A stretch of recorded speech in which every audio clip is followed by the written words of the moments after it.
Alright, time for some more random pack games. We get a pretty good start here with Fan Muscle, Triple, and Beaver as well. I feel like the value on the 3-2 pets on tier 1 has gone up in recent times. A 3-2 being able to one-shot a Fan Muscle is nice. But also Barghest is so common that being able to put 3-2s at the back and still trade with the Barghest I think is pretty nice. And we are going to win here.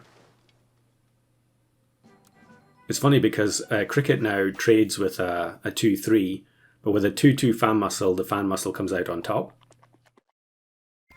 Take both level ups, and we end up getting 2 Forbidding Trout.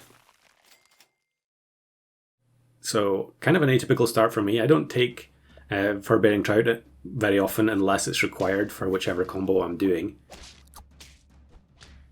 Double Hatching Chick here, but because we have level 2 on the Fan Muscle, we are actually going to win. Fan Muscle's such a strong tier 1 addition to the game. Now, it probably makes more sense here to take one of the tier 2s. Yeah, I should just sell the Beaver. Unfortunately, both of the buffs hit the Trout, but we'll just keep on buying Beavers for selling later. So here's a Barghest from Metabrusque, but I think we're going to be fine with the Mana Snipe. Double Shima and Aga would be quite good, but I think the fact that the Trout is going to overwrite any Strawberries means that they're maybe not the best choice. We get the Trout level up, although maybe I'm going to save it. Okay, we're actually just going to sell the Beavers and then play the triple Trout chain and then take Fig.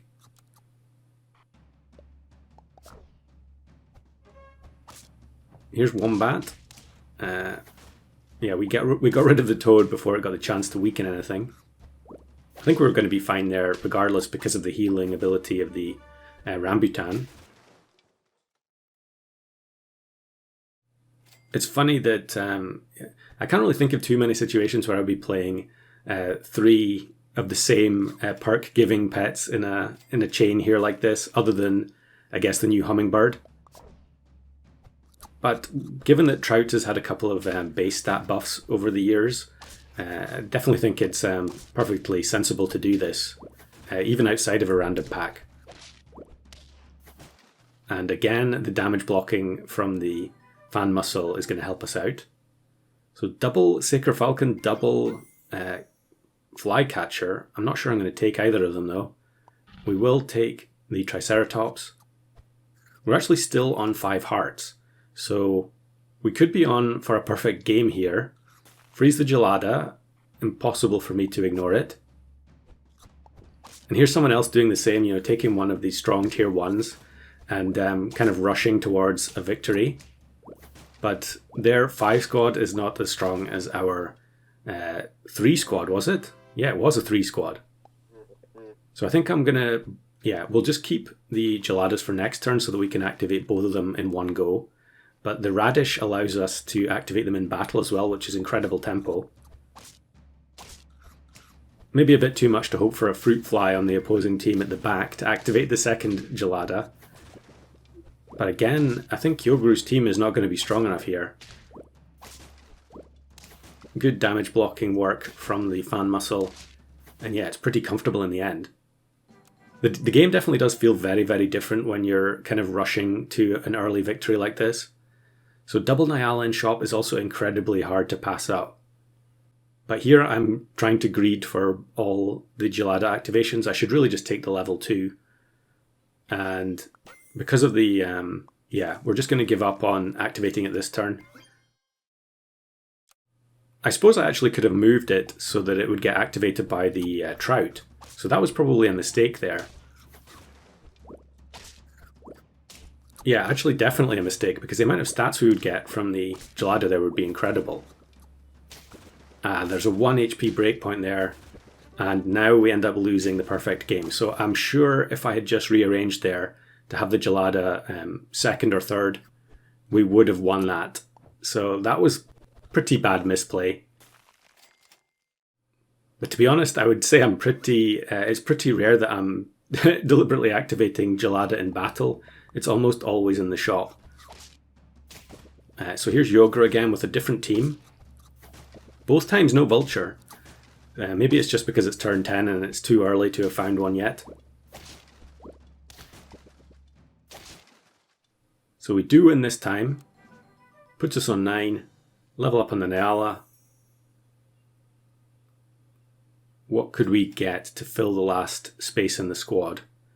There is another Gelada there, but I should probably just take the stake on the Nyala. Yeah, move it to the front. Could even justify just selling the Gelada and bringing in the second Nyala. Yep, makes a lot of sense. There was Markor there, but because we're on the cusp of winning, it doesn't really make a lot of sense when we could just take a much bigger Doggo. But we end up getting matched with Mido here. I assume that's the pronunciation. Going for this Anubis team with the Spiny Bush Viper, and we get completely demolished, despite having damage blocking units in the back line. Another stat top up from a Gelada. And then we do face a Vulture team finally. We played Yogru twice and there was no Vulture, but we do get offered one eventually. And it's Grizzly Bear as well. Don't see too many people doing that, even though I think it is pretty effective. Because there are so many units now that can summon a lot of stuff, even if you only have 3 pets at the front doing the summoning. And the Grizzly Bear plus Vulture combo manages to scrape the tie. So now we really are in danger. We need to win this game right now because the team just doesn't have any long-term prospects. To that end, we'll take the pie. We get one step closer to level 3 Nyala, and we do get a level 2 Triceratops. Now it's double Stego in the backline because of the parrot. They also have Nyala as well. So this isn't looking too good. Yeah, the fan muscle I think just narrowly avoids blocking the damage there. And so we're down to 2 hearts. We need one more Nyala or chocolate. Maybe I should just be buying something here like, okay, we do get the Stingray, so we'll take that. We do find the chocolate, although it's 1 gold too late.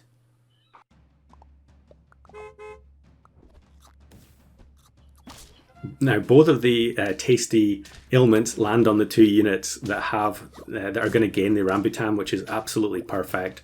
The cat gets sniped, and the Pygmy Hog turns into an angry Pygmy Hog. But thankfully, we still scrape the win. That was a bit touch and go there, and that could have been a perfect game if I hadn't made that silly blunder with the Gelada. So next one we're going to look at here is another game where I think I'm going to end up keeping a tier 1 the whole distance. And Danger Pack has added some pretty strong tier 1s. I think Malay Tapir is really strong on the early turns, but then it just gets better because there's so many ways that you can synergize with it. And the fact that it has unlimited triggers is kind of counterintuitive, I think, for its tier. Buy, sell the mouse. I think when you're playing a random pack and you're not checking the contents, pets like mouse for buy sells, you really have to pay attention to them. It's almost kind of like playing no roll, where you're trying to maximize whatever you're offered, even if it's not ideal.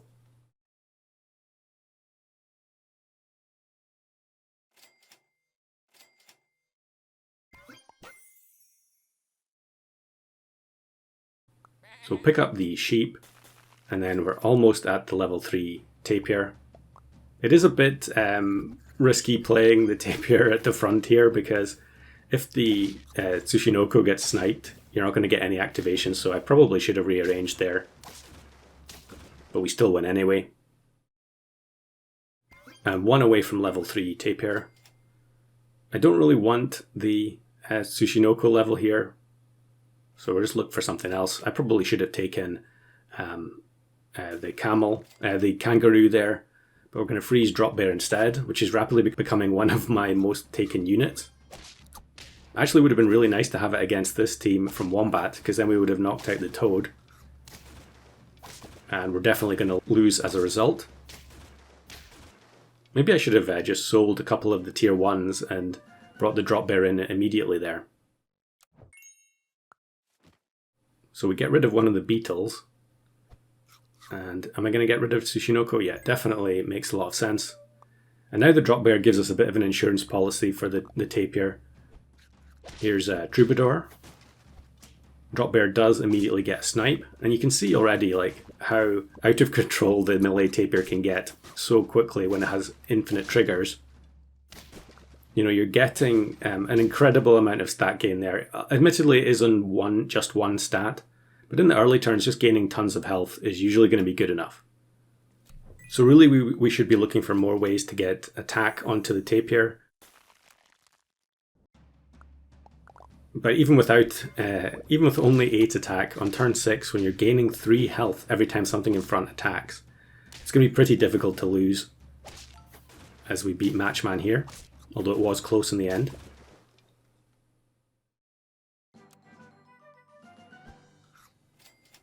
So what else could we be looking for? Okay, we'll just take some more Faint Bread on the drop bear, give even more triggers to the melee tapir. Again, this is a similar run where we're kind of racing towards a victory, but we've already lost a heart, so the perfect game is not available. Kind of funny to face level 2 monkey-faced bat when we have the double drop bear. But we get Cockroach from the Faint Bread, and the stat gain on the tapir just goes out of control. We're going to prepare the drop bear level up for turn 9. And of course we're freezing Gelada. I think the randomizer knows how much I like Gelada. Or maybe it's just that the best random pack runs end up being packs in which I was offered Gelada. I don't know.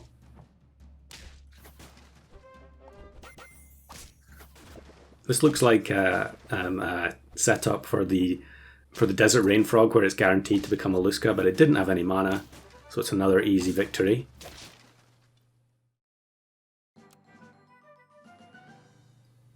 Yeah, we get rid of sheep in order to take the Gelada. Nothing really worth it in the shop. In fact, it's all tier 1s. So what else could we really be looking for? I haven't been paying too much attention to the shop. Even on random packs, although I do tend to pick units that I'm not taking all that often, there are definitely still pets that I obviously prefer over others. And so there will be times when I'm probably being offered stuff in the shop that would make sense for my team, but just through sheer force of habit, I ignore them. We get the drop bear level up naturally, so I think I'm going to take the Highland Cow here. Or maybe we could take Ammonite. Not really sure it works with this team because the melee tapir would get transformed into a mimic a bit before we get the drop bear activations. So yeah, we'll take the Highland Cow instead. And it's funny, you know, how often you end up facing teams like this where it's one big unit with Eel or, you know, one of the other, or maybe one of the hurt pets like Camel, when you're on this kind of rapid winning trajectory. But we gain so many stats from the tapir's ability that we actually win there, which is kind of ridiculous. Okay, we're going to upgrade to Chili. With the health gain, you know, having high health plus Chili or Skewer can be great. Actually, is this someone from the previous run? Very similar looking team. They had the Grizzly Bear last time. Maybe it's the exact same squad. But the Chili should go pretty wild against them, especially since they don't have Flea like Yogru would recommend in order to remove the equipment. The Potato will block the Chili, but yeah, their stats are just way too low. I think those two runs are as close to perfect as I've had in randoms recently. So here's some funny clips from random games. This is one where against Ronnie we survived the Great One onslaught. Obviously you can see on these ones, you know, I'm down to 1 heart, so they were never going to get anywhere. But in this one we have the level 3 tree kangaroo which triggers the black rhino, and it kills 3 of its own teammates. And then this time, this looks like a loss. You know, we activate the monkey. All the monkey buffs go to my team instead of theirs.